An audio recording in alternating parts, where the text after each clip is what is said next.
আলহামদুলিল্লাহ সফলতা ভালো। আজকে আমরা এপিবিএন সহ মোহাম্মদপুর থানার সকল পর্যায়ের কর্মকর্তা, তদন্ত, অপারেশন সহ অত্র ফাঁড়ির আইসি এবং এপিবিএন এর সদস্য, আমি অত্র জনের এডিসি, আমরা আমাদের আজকে গোপন সংবাদ ছিল যে আমরা এর আগেও এই দু একটা অভিযান চালিয়েছি, কিন্তু দেখা গেল যে আমরা যেতে যেতেই তারা এখানে গায়েব হয়ে গেছে। আজকে অভিযানের সফলতা হলো যে আমরা এই যে এখানে একটা কাপড় ব্যবসায়ী টেইলরিং এর আড়ালে সে মাদক ব্যবসা করে। এই যে আপনি দেখেছেন যে হেরোইন, অসংখ্য হেরোইন সহ পুরিয়া করা একদম প্যাকেট জাতকৃত, যেরকম প্যাকেট জাতকৃত আমরা অসংখ্য হেরোইন আর গাঁজা উদ্ধার করেছি। হচ্ছে যে এখানে কাপড় ব্যবসায়ী মানু আছেন, তার টেইলারিং এর দোকান থেকে এবং দোকানের গভীরে কাপড় চোপড়ের গভীরে সে লুকায় রাখছিল এক কর্নারে, সেটা আমরা উদ্ধার করেছি।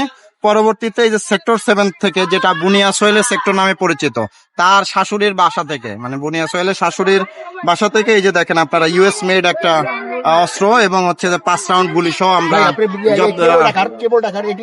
গুলি সহ এই যে উদ্ধার করেছি। তো আশা করি যে আমাদের এই অভিযানটা আরো অব্যাহত থাকবে। আমরা যারা আপনারা দেখেছেন যে আমরা যখন অভিযান করি নির্দিষ্ট তথ্যের ভিত্তিতে, ফলে আমরা যে মাঝে মধ্যেই ভালো ভালো অর্জন সহ আমরা আপনাদের সামনে। কতজনকে গ্রেফতার করতে পেরেছেন এখন পর্যন্ত? এই দুইটা জায়গা থেকে আমরা হাতে নাতে গ্রেফতার করি নাই, তবে এখানে আমাদের নর্মাল অভিযানের সময় আমরা বেশ কয়েকজনকে মাদক বিক্রির সময় এবং মাদক সেবনের সময় আমরা গ্রেফতার করছি। তারা যে আমাদের পেছনে এসপিবিএন এর প্রাঙ্গণে আছে। আমরা পরবর্তীতে সংখ্যা গণনা শেষে আপনাদের জানাবো। ওকে, ঠিক আছে, থ্যাংক ইউ ভাই।